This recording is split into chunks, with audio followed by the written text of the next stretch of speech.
Salut les devins, c'est Seikyo. On a pas mal de choses à se dire aujourd'hui concernant Dragon Ball Super, le manga qui nous propose ses premières pages brouillon. Et ce n'est pas n'importe lesquelles, ça provient bien sûr du site officiel. Ce sont les pages du tout nouvel arc de Dragon Ball Super, la reprise depuis la pause. Et ce ne sont pas 7 pages, mais les 12 premières qui sont révélées.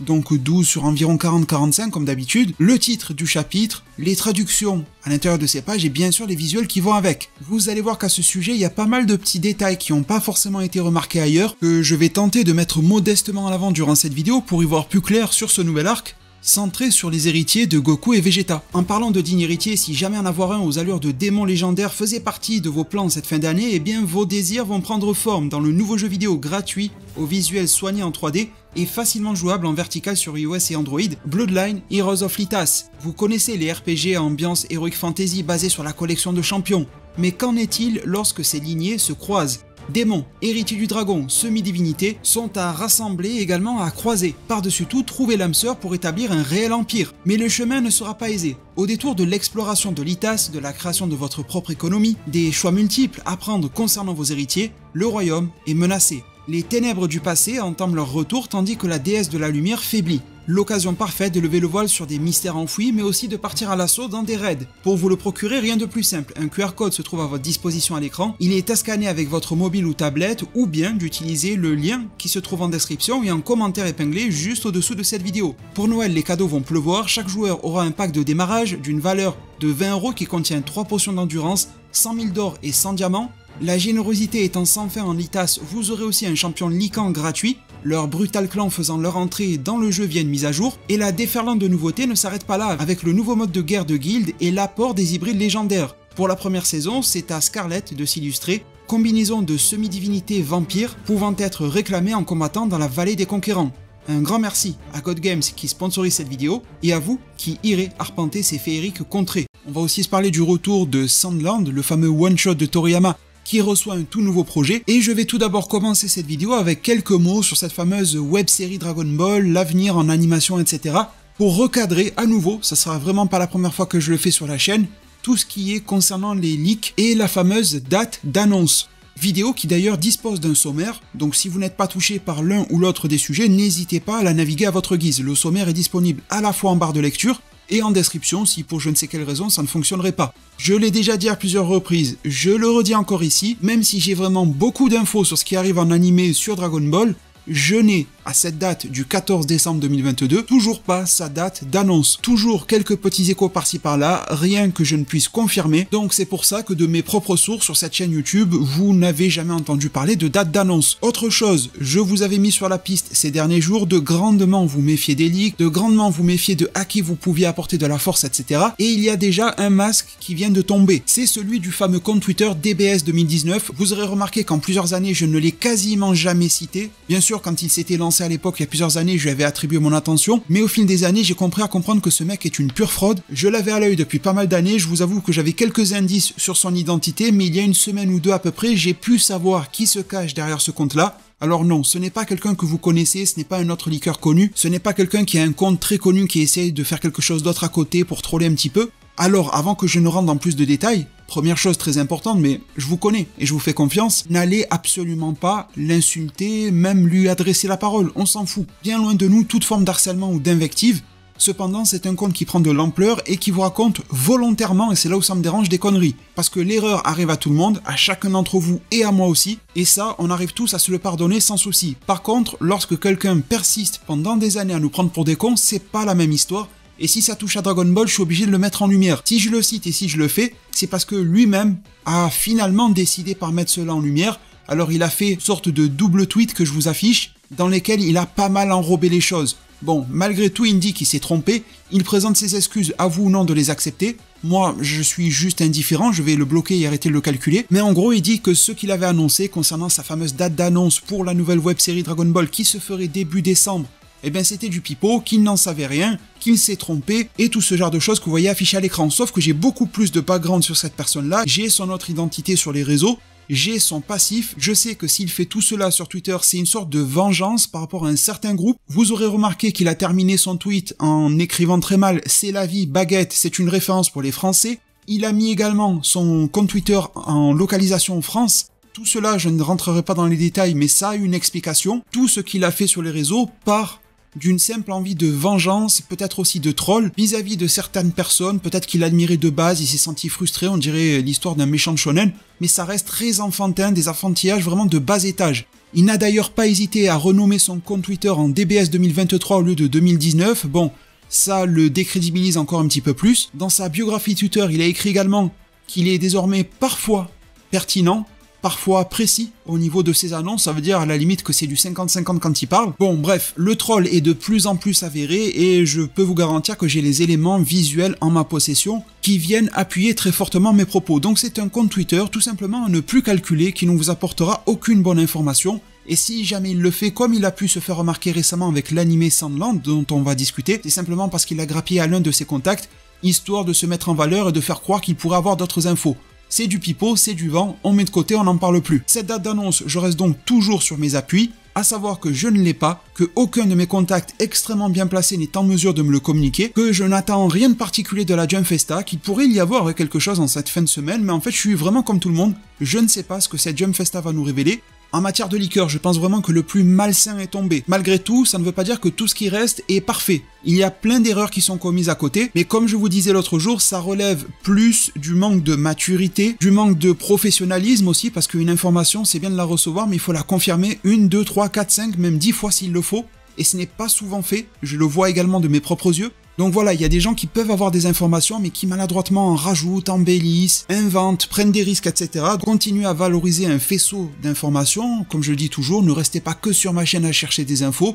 Regardez, faites corroborer, regardez les historiques également des personnes, et vous connaissant, vous y verrez extrêmement clair au travers de l'ensemble de ces informations qui peuvent vous parvenir, j'en suis sûr. Tous ces sujets de Jump Festa et même l'univers de Toriyama en soi m'amènent à vous parler de Sandland. Alors, vous savez, je suis vraiment très heureux que Sandland reçoive un nouveau projet, un projet qui devrait s'épanouir sur plusieurs forme de médias d'après le tweet officiel que je vous affiche à l'écran. Donc c'est un projet qui devrait en englober en quelque sorte plusieurs. Ça me rappelle beaucoup Dragon Quest Dai par exemple. Nous venons d'avoir des visuels qui sont en 3D, en CGI. Concernant un nouveau projet Sandland, ça a fuité avant la Jump Festa. J'ai envie de vous dire que c'est plutôt pas mal, mais encore une fois je reste plutôt hermétique à ces fameuses 3D à outrance, mais à la limite si c'était un jeu vidéo on pourrait se dire pourquoi pas. Cependant, les termes utilisés en japonais sur cette phrase laissent entendre que ça sera un animé. Et puis, il est quand même écrit qu'il y aura 3 studios d'animation qui vont collaborer dessus. Toei Animation n'en fait pas partie. Donc, un petit peu à l'instar de cette fameuse date d'annonce de la web-série Dragon Ball que je n'ai pas, vous disiez, ça me paraît bizarre que tous les leakers l'ont,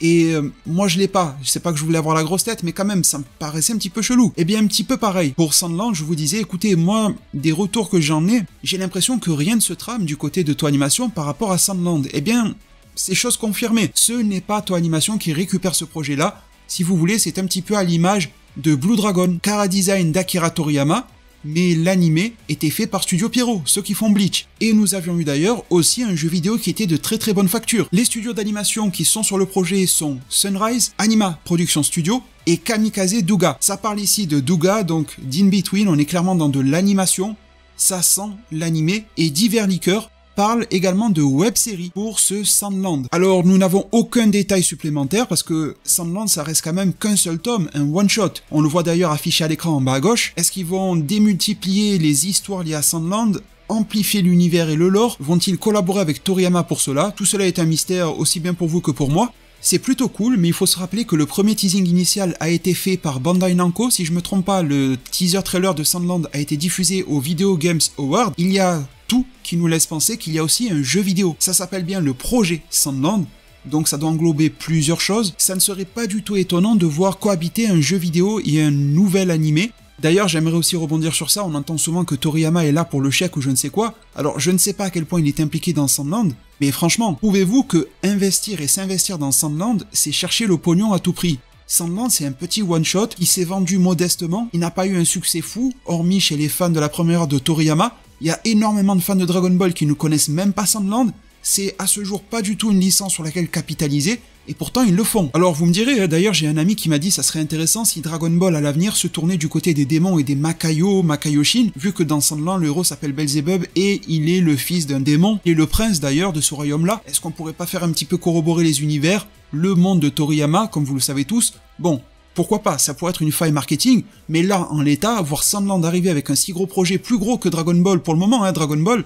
on reste toujours sur notre fin, hein. On a un manga, un film en 3D qui est sorti, on voit pas de nouveaux jeux vidéo arriver, on fait que se nourrir de rumeurs. Sandland, là pour le moment, il y a un projet magnifique qui s'articule autour, un compte à rebours pour la Jump Festa. Sandland a tout ce que Dragon Ball n'a pas. Pourtant, marketingement, financièrement, ça vaut pas un clou, on est d'accord. Donc dire à tout prix que Toriyama vient là pour le chèque, est-ce réellement une vérité? Je vous pose la question, je n'apporte pas de réponse, mais je serais curieux de voir la vôtre. Également, je l'ai dit, et je le redis, de mon côté en tout cas, alors peut-être que des autres leakers, des fraudes comme DBS 2019, pourquoi pas, mais de mon côté, il n'y a jamais eu de confusion entre l'animé Sandland et l'animé Dragon Ball en préparation. Je peux vous garantir que ce sont deux choses totalement différentes.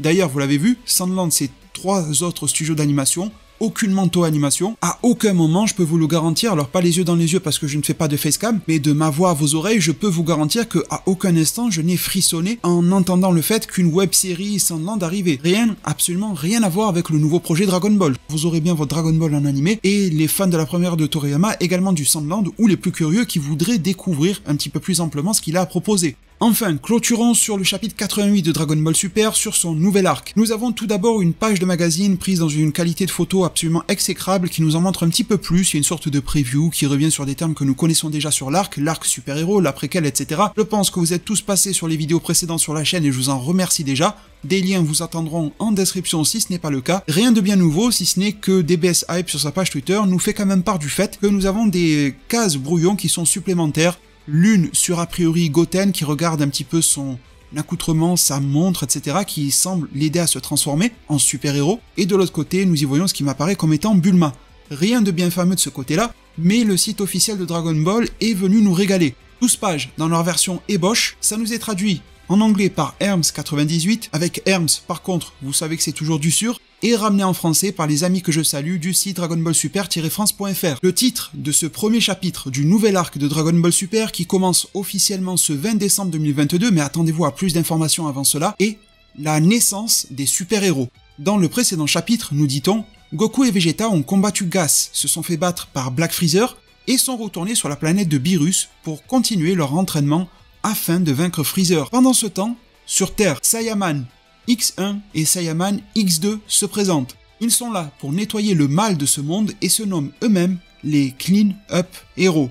Petite pensée pour mon ami le viking du ménage qui travaille dans les Cleaners à la télévision, parce que cet intitulé de Clean Up Hero m'a fait penser à lui. Je te fais un petit coucou si tu passes par là. Bref, je reprends ces traductions. Après s'être présenté et avoir pris la pause, il renverse la voiture de voleurs de bijoux dans la ville Mosquito Town et West City. Les voleurs notent que ce doit être les cinglés qui se prennent pour des héros et qui se déchaînent ces derniers temps à West City. L'un des voleurs menace de leur tirer dessus. Mais X1 écrase facilement le pistolet. « Ne rendez pas la ville plus sale, ramenez vos déchets avec vous », dit-il alors en mettant le pistolet en morceaux dans un sac poubelle qu'il tend aux voleurs. Les voleurs s'y mettent alors à deux avec des couteaux, et ces derniers s'avèrent également inefficaces contre les héros. « Ou n'en ratez pas une », dit-il, ce fameux héros. Le tri des déchets est compliqué lorsqu'il s'agit de couteaux. Les voleurs ne supportent pas de perdre face à des gars comme ça, qui en plus leur font la morale, et leur foncent à nouveau dessus, mais se font mettre désormais hors d'état de nuire. Les voleurs finissent par se rendre, ce qui fait que X1 et X2 font la fête. Nettoyage terminé. Sur les toits, ils finissent par se démasquer. Il s'agit de Goten et de Trunks. Ça s'est parfaitement déroulé, en particulier leur pose, qui était parfaite. On apprend qu'ils s'inspirent d'un héros de film, nommé Clean God, le dieu du nettoyage. Ça ferait un sacré match avec le viking, tiens, bref. Goten se demande si leur pose et leur réplique ne ressembleraient pas trop à ce Clean God, mais Trunks lui dit que ce n'est pas grave, qu'ils forment un duo contrairement à Clean God qui lui est seul. Le téléphone de Goten sonne. Il y a un autre braquage, mais cette fois c'est une cyberattaque qui vole des informations personnelles, donc ce n'est pas quelque chose qu'ils peuvent gérer. Il est écrit entre parenthèses que Trunks n'est pas bon avec les ordinateurs. Trunks dit qu'il aimerait se battre contre un mal plus fort, pour avoir encore plus la classe, mais que l'ère des super-héros est peut-être révolue. Goten pense que c'est bien que les choses soient si paisibles. Chi-Chi appelle Goten et le dispute de ne pas être encore à la maison. Les deux héros gardent leur travail de super-héros secret de leur famille et ils ne peuvent donc pas obtenir une montre de transformation comme celle de Gohan et doivent changer de vêtements de la manière habituelle. Mais Trunks s'est rappelé qu'il pourrait demander à Pilaf d'en faire une, il collabore avec la Capsule Corp d'ailleurs. Goten dit alors au revoir à Trunks et lui dit à demain à l'école. Alors c'est un début de contenu d'arc assez atypique, vous serez d'accord avec moi, vous avez vu les images se détailler sous les yeux, j'ai quand même pas mal de choses à vous dire par rapport à tout ça. Je vais essayer d'être assez succinct, étant donné que les premières parties de vidéo étaient assez conséquentes déjà. Concernant le cas de Freezer et de Vegeta, j'en ai déjà discuté durant la précédente vidéo, je trouve que c'est assez pertinent de mettre en avant ce lien Vegeta-Freezer par rapport au lien qui les unissent, par rapport au fait que Freezer pourrait voir sa boucle être bouclée par Vegeta.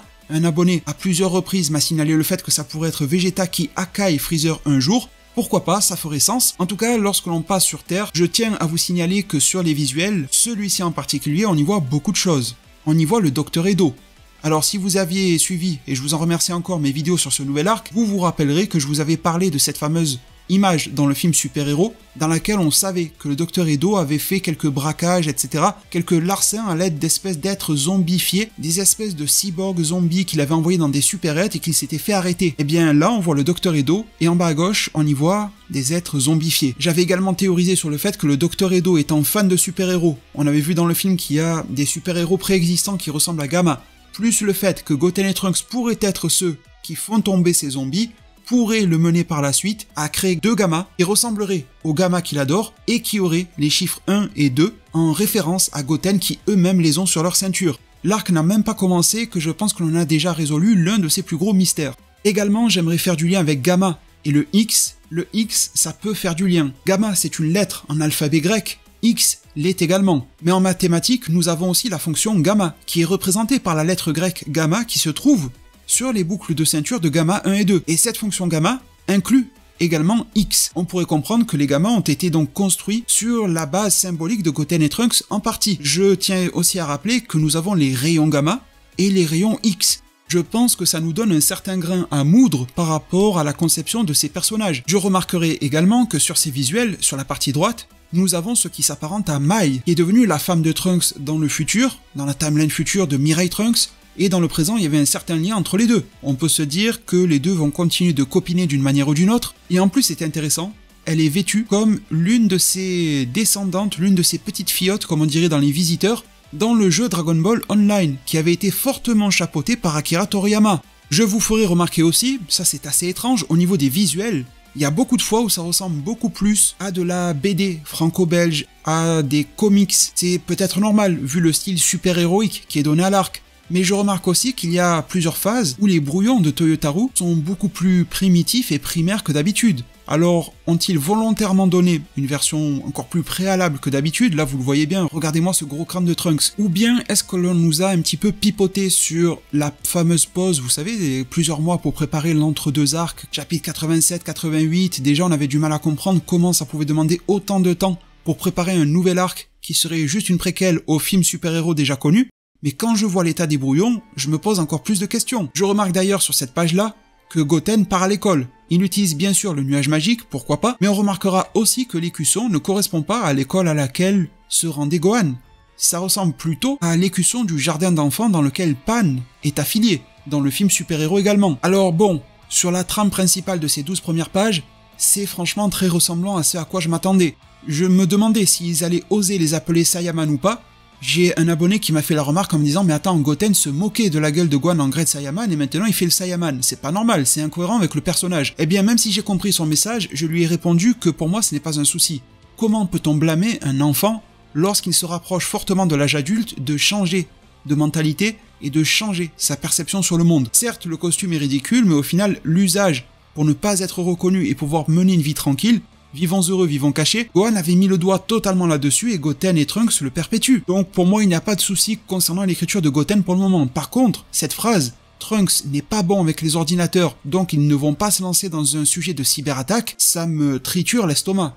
Parce qu'attendez, Trunks, descendant de Bulma, descendant de Brief, futur CEO de la Capsule Corp grâce à la fin de Dragon Ball, on l'a vu prendre ce poste-là, vous allez me dire qu'il n'est pas bon avec un ordinateur ? À cet âge-là, ce point-là, il va clairement falloir me l'expliquer au travers des pages de ce nouvel arc, sinon je vais y voir un gros problème. Bon, vous me connaissez, je n'aime pas juger avant d'avoir vu, et je laisserai sa chance au produit. Je ne sais d'ailleurs pas si cette histoire de super-héros masqués va durer bien longtemps, peut-être auprès de leurs mamans respectives, Chichi et Bulma, mais les autres guerriers vont très vite ressentir leur ki. Et je me doute que même s'il n'y aura pas de menace extrêmement folle durant cette préquelle, il y en aura une qui va dépasser le niveau des braqueurs. Peut-être un évadé de prison galactique qu'on peut relier avec Jaco, vous étiez nombreux à me l'avoir proposé et je trouve ça très cohérent. En tout cas, j'avais peur que ça soit un arc uniquement centré sur les braqueurs, on commence directement avec eux. C'est pour ensuite mettre le sujet un petit peu plus sur le côté et rentrer dans quelque chose d'un peu plus dur quand même pour Goten et Trunks. Même s'ils sont pas ouf dans le film super-héros, je pense, méritent d'avoir quelque chose un petit peu plus à leur hauteur. Par contre, encore une fois, attention, s'ils ne sont pas capables du Super Saiyan, pas capables de Gotenks,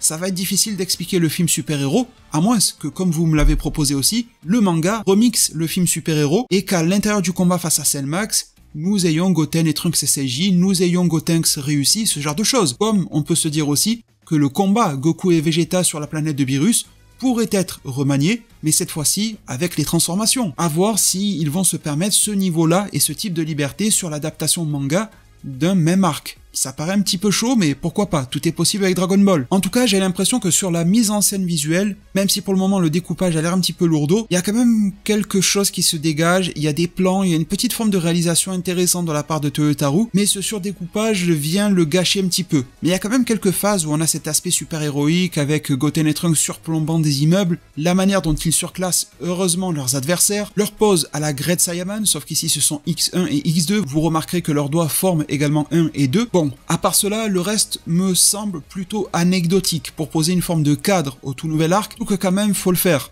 Passer de tout Vegeta, tout Goku, tout Gas, Granola, les plus puissants, les vœux, à quelque chose de beaucoup plus restreint sur la Terre, beaucoup plus petit, mignon, burlesque, loufoque, avec Goten et Trunks, il faut arriver à transiter vers là, ça va pas être facile, donc j'attends déjà de pouvoir lire ce chapitre au complet, de voir ce qu'il pourrait nous promettre en guise d'ouverture, et bien sûr de pouvoir lire les suivants. Mes très chers devins, je pense que nous avons fait un tour plus que complet de la situation actuelle. Merci à tous ceux qui seront restés jusqu'au bout de cette vidéo-là. Pour le moment et pour conclure, de ces pages, je trouve se dégage une ambiance sympathique, mais il faudrait pas que ça soit que ça pendant tout l'arc, sinon ça va nous gonfler. À voir, j'ai envie de dire à voir. Merci encore pour tout, prenez tous extrêmement bien soin de votre futur, et à plus pour de prochains arts divinatoires.